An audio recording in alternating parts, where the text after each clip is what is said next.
Het is de laatste dag van het Oerol Festival op Skilge. Morgen binnen de meeste festivalgongers weer thuis.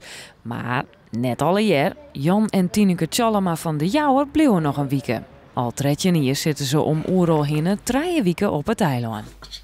Oh, wauw. Ja, die week heel mooi. Volksoperahuis, ja.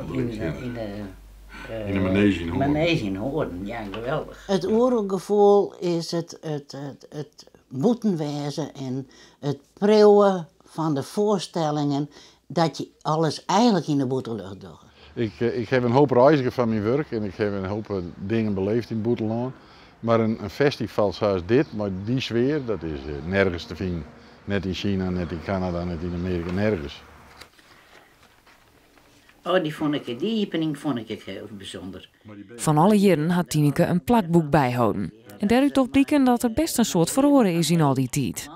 Nou, er is meer klamlijn op muziek en minder klam op het straattheater. En dat is iets wat wij dan wel zeggen, maar een heel soort mensen en kennissen van u.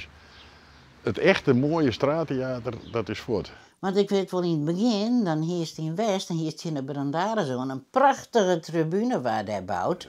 En daar blus in. En er kwamen alle mooie dingen bij die voorbij. Dan heerst hele mee die prachtige straattheater. Dat is vet en dat is jammer. Maar het is geen reden om net met een Oerol te gaan. Ik zou net missen willen van geen goud. Zolang ik nog rennen kan en fietsen, wil ik komen. Ik heb toevallig van een week 2 nijenboeken gekocht. En toen zei Jan, hij zei, hoeveel jaar ken er in zo'n boek? Nou, ik zei, 4 jaar ken er wel in. Hij zei, dat denk daar nog 15 jaar naar het Skellendijk is. Nou, ik zei, dat klopt.